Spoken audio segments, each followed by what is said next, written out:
ধুর, নেটটা আবার স্লো। আমাকে সিন করে রিপ্লাই দিচ্ছে না। আমার মিমটা কেউ বুঝলই না। আচ্ছা, সত্যি করে বলো তো, এই ছোট ছোট কারণগুলোতেও কি তোমার মাথার ভেতর ফিউজটা উড়ে যায়? কিংবা বন্ধুদের সাথে আড্ডায়, অনলাইন ডিবেটে বা মা বাবার সাথে সামান্য কথা কাটাকাটিতেও কি নিজেকে হাল্ক মনে হতে শুরু করে? যদি উত্তরটা হ্যাঁ হয়, তাহলে এই ভিডিওটা তোমারই জন্য। কারণ আজ আমরা জেনে নেব কেন রেগে গেলে তো হেরে গেলে কথাটা শুধু একটা প্রবাদ নয়, বরং এর পেছনে লুকিয়ে আছে সলিড ব্রেন সায়েন্স আর লাইফ হ্যাকস। ভাবো তো একবার, পাবজি বা ভ্যালোরেন্টের একটা ক্লোজ ম্যাচে তোমার টিমমেট একটা বোকার মতো ভুল করলো। তুমি রেগে গিয়ে মাইকে চিৎকার শুরু করলে। কি হলো? সে নার্ভাস হয়ে আরও খারাপ খেললো, টিমের বাকিদেরও মন ভেঙে গেল, আর তোমরা ম্যাচটা হেরে গেলে। ঠিক এই ঘটনায় ঘটে আমাদের প্রতিদিনের জীবনে। রাগ আমাদের জিততে দেয় না, হারিয়ে দেয়। কিন্তু কেন? চলো ডিকোড করা যাক।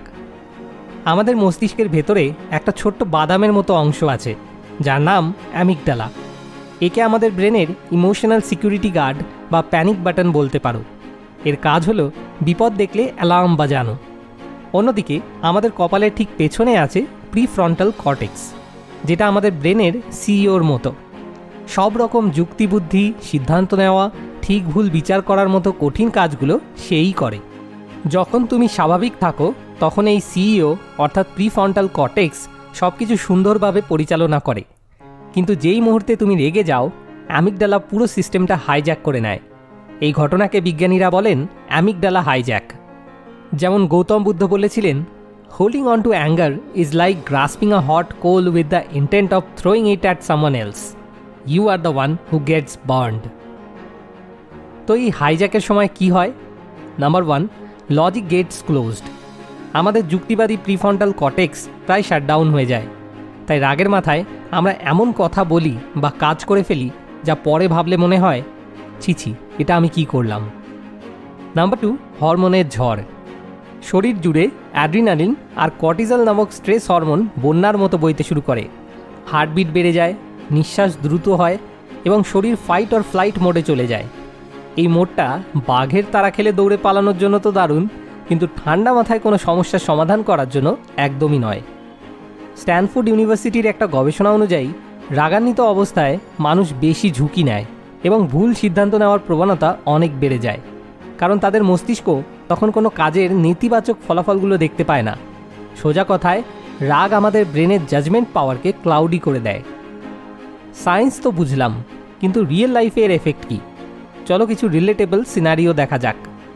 Scenario 1, the Instagram war. তুমি কোনো একটা পোস্টে কমেন্ট করেছো আর কেউ এসে তোমাকে ব্যক্তিগত আক্রমণ করলো। তুমি ট্রিগার্ড, সাথে সাথে শুরু হলো কিবোর্ড দিয়ে ঝড় তোলা।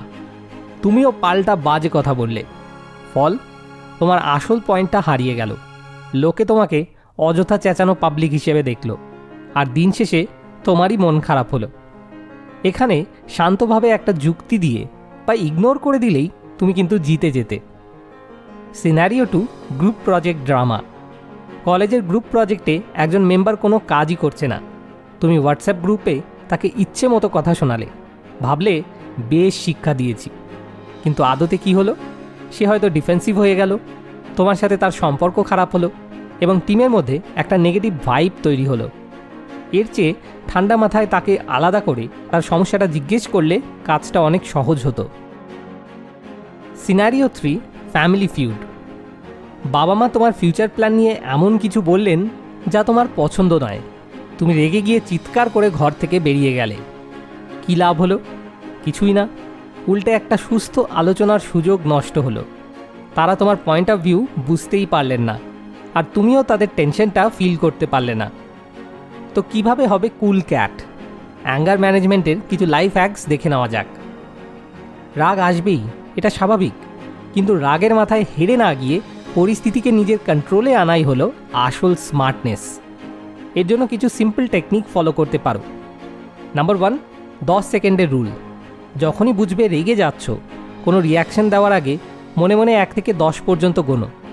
এইটুকু সময় তোমার প্রিফ্রন্টাল কর্টেক্সের অনলাইন ফিরে আসার জন্য যথেষ্ট। নাম্বার 2, দৃশ্যপট বদল। যে জায়গায় রাগ হচ্ছে সেখান থেকে শারীরিকভাবে সরে যাও, অন্য ঘরে যাও, বারান্দায় গিয়ে দাঁড়াও বা একটু হেঁটে এসো। পরিবেশ বদলালে মনও শান্ত হয়। নাম্বার 3, গভীর শ্বাস। নাক দিয়ে লম্বা শ্বাস নাও, কিছুক্ষণ ধরে রাখো, তারপর মুখ দিয়ে ধীরে ধীরে ছাড়ো। এই সাধারণ ব্যায়ামটা তোমার নার্ভাস সিস্টেমকে শান্ত করবে এবং হার্টবিট নর্মাল করে দেবে। নাম্বার 4, নেম ইট টু টেম ইট। মনে মনে স্বীকার করো যে আমি এখন রেগে আছি। নিজের অনুভূতিকে নাম দিয়ে চিহ্নিত করলে সেটার ওপর তোমার কন্ট্রোল বেড়ে যায়। নাম্বার 5, অন্যের জুতোয় পা গলাও। ভাবার চেষ্টা করো অপরদিকের মানুষটা কেন এমন ব্যবহার করছে। তার কি দিনটা খারাপ গেছে? সে কি কোনো বিষয় নিয়ে চিন্তিত? সহানুভূতি বা এমপ্যাথি রাগের সবচেয়ে বড় শত্রু। তাহলে শেষ কথা কি দাঁড়ালো?